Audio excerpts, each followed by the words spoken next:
to give you some outside perspective on how well thought of Kadyn Proctor is, and I don't need to tell you this to further his profile, but I was having a discussion on our Miami show last week, and we weren't even discussing Kadyn Proctor because Miami had no involvement in his recruitment, but just our analyst Cam Underwood was making comparisons, and then he was talking about two of the top 5 offensive tackles in the country leaning heavily toward Miami, and he was talking about their great skill set, but said they're nowhere close to that Kadyn Proctor out of Iowa. He is like off the charts, great ceiling through the roof type of prospect.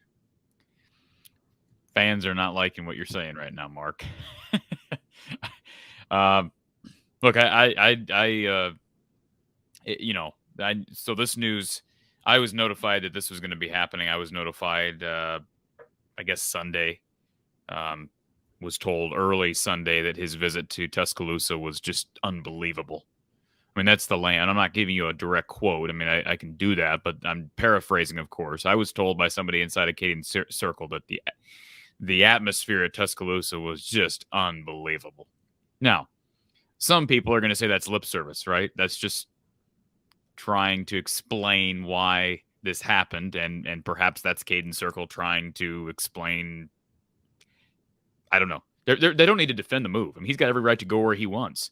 And I understand the fans that are frustrated. Look, I'm frustrated. I'm an Iowa fan, Mark. Kadyn Proctor would have been the highest rated recruit in the history of Iowa football. He's the highest rated recruit in the history of the state of Iowa. And they lost him. That's all there is to it. I don't, as much as I don't want Brian Ferentz to be a part of this program next season, I don't blame Brian Ferentz. Do I think he plays a role? Sure. Absolutely. How could you not argue that the OC plays a role when you lose a guy like this?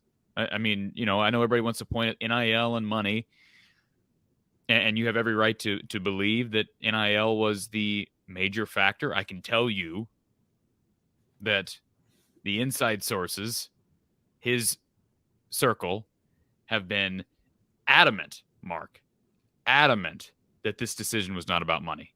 Now, what else? First of all, I want to address the elephant in the room. What else are they going to say, right? What else are they going to say? I want to acknowledge that. I'm not naive to that fact. Absolutely. But I just want to make it clear that is what they are saying. I said earlier today when I posted a video, it was actually recorded Sunday, released it today after the news became official. I said, don't shoot the messenger. But I'm just telling you that his camp has told me over and over and over and over and over again, this is not about money at all.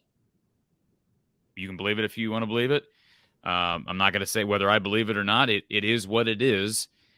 And I can tell you one thing, and I mentioned this on a show, was it yesterday, I think, when the Tegan Davis news broke that Iowa had flipped him from Eastern Illinois. The visit that Iowa conducted in Proctor's home last week was not good. All right. The word terrible was used. And whether that is what ultimately caused the change of heart. I mean, these visits were scheduled. Mark, you remember back in the season, Kadyn went out to Eugene, and there were people freaking out about it then. But at that point, when he was out at Oregon, I was told he's still locked into Iowa. That's what I was told. He's still locked into Iowa. So the obvious question is, why are you taking visits? Well, if you want to explain it from that perspective, he's a 17-year-old 5-star recruit. You only get recruited once. He's being treated like a king. I've said that to a million people. He's being treated like a king. I mean, you had Deion Sanders' staff. Deion didn't come with him, but Deion Sanders' staff came up to Des Moines and took the family out to eat. I think it was 2 weeks ago. There's nothing wrong with it, Mark. That's part of the recruiting process. And I know that made fans uncomfortable, and this is the reason why it makes fans uncomfortable. Alabama's been to his home multiple times.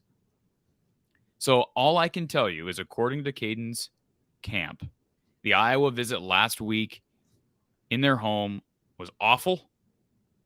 The visit down to Tuscaloosa this past weekend was incredible. The word vibe kept being used. The vibe down there is unmatched. The people, the atmosphere, no mention of money. Again, I'm sure there's there's dollar figures involved here. We understand that. Nobody's denying that. But and for the record, their camp hasn't denied that, right? You're not going to obviously NIL is a big part of any recruits. I mean, especially 4- and 5-star kids, but certainly the number one tackle in the country. So those are the facts. That's what I've been told. And this news was not a surprise today, but it is a massive, massive blow for anybody that says, well, you didn't want to be here. No big deal. I saw somebody, don't let the door hit you on the way out. Whatever. I mean, come on.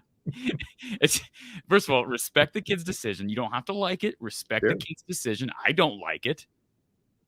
But you also have to understand that there are a number of factors at play here, and it's a blow. You just accept that it's a massive blow. So let me attempt to interpret something, and you tell me if there's anything to it. So when I hear terrible visit, and we're talking about a recruit and a coaching staff that have a long-standing relationship, it's not like this was the first meeting, didn't go well. We're talking about a courtship that has gone on for a couple of years. So we're talking about established relationships. So I would think that there was either new information presented that he didn't like, or he wanted to hear new information presented that wasn't. If you follow me in any sort of way, and I'm not just talking about Brian Ferentz, I'm talking about just anything, because we're not talking about you met said person for the first time and you just didn't hit it off. These people have all interacted for a couple of years. So I think that there's something that he wanted or needed or was looking for, and it wasn't delivered in some way. I can tell you that according to this source, Brian Ferentz was not a part of this visit. That's the first thing. There were 3 coaches there. Brian Ferentz was not one of them. So, I mean, that doesn't necessarily mean anything, right? That doesn't, I mean, guy, you can't be 8 places at once. Now, I do find it a little bit odd, right? I would think this is my opinion. And again, I've not been in the recruiting world like these guys have been for as long as they have been. But one would think that this is the number 1 offensive tackle in the country. It's the number 1 recruit in your history. I would think, as long as the plan is to move forward with Brian as your OC, and I believe that is. At this point, I still have reason to believe that probably is. I would go in there with whoever was his primary recruiter, and I don't know if that was I mean, I don't know that was George Barnett. From what I've been told, Barnett was not real involved over the last couple months with Kadyn Proctor, which is also very odd, given the fact that he's the O-line coach. I'd go in there with Kirk Ferentz. I'd go in there with Brian Ferentz. And I'd probably go in there with George Barnett. Now, again, I don't know the history of who was recruiting Kadyn from the beginning, etc. But I can tell you the visit as described to me was very awkward. And there was very little said, Mark. So you're talking about things, not the right things being said. I was told that there was very little said and that it was a very uncomfortable visit, which is, perplexing to an extent, given the fact that you don't think I was well aware that Oregon had been in that home, hours or days prior, that Nick Saban and Alabama had been. I mean, come on. So I would think that Iowa would be bringing everything to the table the last week heading into signing day. So I know how ridiculous this may sound from someone who's not part of the recruiting process, is not an expert in any such way, conjecturing what was failed to have been brought by guys that have done this for years and done it successfully for years. But of course, when you know that you are trying to, so you're at the disadvantage. The other party has the leverage. Kadyn Proctor has all the leverage in the world. You have little leverage. You do have a relationship that you have to go in with a game plan. You have to anticipate what could be the issues or what could be offered by others, or what could be the drawing card of others that we need to be able to counter. What is unique about what we can deliver? You need to have a game plan of how to take the conversation. So when you say there was little said, I just can't imagine that. I can't either. I can't either. Listen, when it was described to me, that was my reaction as well. I'm thinking, what? What does that mean? That was the explanation I was given. So again, this is up for, interpretation. If people want to not trust that source, I can tell you that I don't know how you can get to a much more to the point source, if you will. I don't know that this individual is. He would know, right? So unless he's just not telling the truth, you have every right to believe that that's the case. That's fine, but it was disturbing to me. So I'm not going to indict Iowa for it because I wasn't there. I guarantee you, if you ask Kirk Ferentz, he's going to give you a different rendition of what happened during that at-home visit. I mean, he just will. And for the record, Kirk Ferentz was there. I see somebody in the chat says, well, Kirk Ferentz should have been there. He was there. I'm not implying that he wasn't there. I'm saying Brian Ferentz was not there. So I'm not going to say who the other two coaches were because at this point I know that it matters. But Kirk Ferentz was there, as he should have been. It's just odd to me if that happened. I would like to know why it happened. Was it a matter of Iowa felt like Kadyn was giving them the runaround, because he was going to all these other schools and they just kind of felt like prideful and upset and hurt by it? I don't know. I can't imagine if we're still allowing. I mean, if you're allowing pride to get in between a situation like this where you're talking about a generational guy, then you shouldn't be in the business. So I'd like to think that's not what it was. Was it Iowa felt like they had him on lock? They didn't have reason to worry? Again, how could you feel that way? Even if you had every indication, like if he never took any visits, he's still the number one offensive tackle in the U.S. So I don't have an explanation for it, but that's what I've been told, and it is what it is. So generally, these football players are looking for a few things. Everyone's different. Everyone has a different priority list and different weights to the priority list. But generally, aside from if there's a location draw or there's a part of the country draw, which is connected, of course, if there's you can't account for just having a right feel about a place or being drawn to certain relationships that were built that you just came to trust or distrust or like or dislike a position coach, a head coach, etc. Beyond that, we're talking about a player who, if all goes as expected, not even if it goes well, if it goes as expected, is going to be playing on Sundays for 10 years. Okay. That we're talking about money / NIL in some fashion being some factor, whether that's 1 or 10 on the scale of 1 to 10. Winning being a portion. What is the expectancy of winning? Can I win championships here? And again, depending on the player, how important that is. And then also the development toward playing in the NFL. So even if you're a 5-star and you're considered the best at your position, you still want to know that you're going to be developed in the very best way to be not just, Kadyn Proctor could probably sleepwalk through a career for the next 3 years and be a 4th-round draft pick. But he doesn't want to be a 4th-round draft pick. He wants to be groomed to be the best. And so all those buckets weigh in to some degree. And Alabama, of course, checks all those boxes. Iowa, just depending on perspective. But the winning portion of it and the winning on his side of the football is, of course, connected to the failures on that side of the football. And if he's done any bit of homework, which even if he hasn't watched the games, obviously somebody has presented him that their offense is terrible. Yeah, that's a hit them with a lot of questions to say, are you going to do anything about this offense? What does this offense? What are the plans? What is this offense going to look like next season?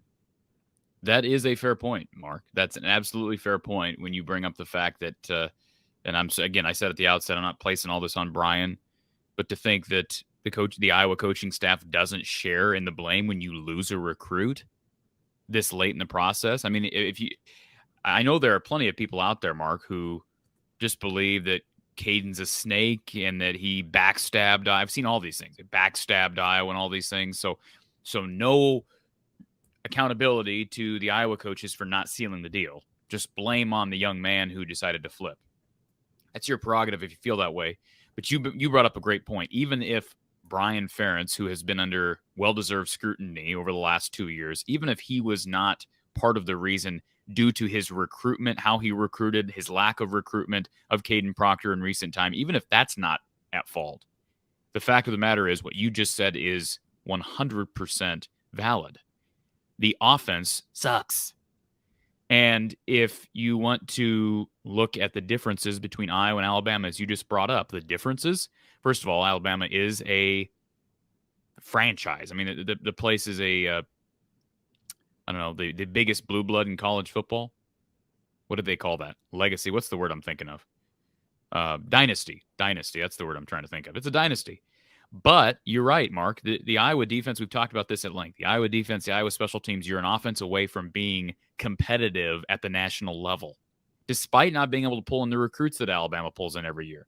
I'm not saying they're going to go out and beat Alabama every year, but you're a play. I think we can both agree on this. If this offense is even top 50 in 2 years, they are a player for the college football playoff when it expands to 12 teams. Mm-hmm. So there's not that much of a gap when you consider the positive development that the select Iowa coaches have been able to accomplish here with underrated prospects. I mean, heck, I just pulled up, somebody sent this to me a day or two ago. I believe it was 2018.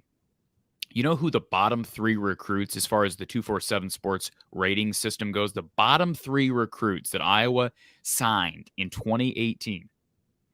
Riley Moss, Seth Benson, and Kayvon Merriweather. All 3 of those guys either been All-Americans or All Big Ten guys. So Iowa develops, but you know the other commonality with those 3 guys? They all play on defense. That's the commonality. So the point is, regardless of recruiting rankings, if you could just develop the way you develop offensively, or develop on offensively the way you develop on defense, this team is competitive on a national level. And if you can't do that, you better be able to recruit at that level. And this was an opportunity, an example of an opportunity where Iowa was able to make up for the lack of development at times offensively. And they've done a good job with individual linemen. I'm taking nothing away from Kirk Ferentz and this staff. Tyler Linderbaum's a great example. Tristan Wirfs is a good example. But, you know, Wirfs was a pretty darn good prospect coming into college as well. But the point is, those units, they are in need at tackle. All right. They are, as we know, in need at wide receiver. They are in need at quarterback. Hopefully they sort of filled that need with Cade McNamara. So I know that I'm kind of going on a tangent here, but I think it's fair to bring up the offense's issues, and the accountability has to set with Brian Ferentz for that. And if you want to fool yourself and think that had nothing to do with Kadyn Proctor's thought process, I don't know how it couldn't. How could it not have something to do with it, Mark? Because as you just brought up, the ineptitude offensively results in a lack of wins. There's a reason why Iowa didn't win 11 games this year. They won 7. And why they're playing in Music City and not in Miami. There's a reason, right? I mean, so I think it's all valid. I think we have this tendency in this world to want to pinpoint the blame on one person.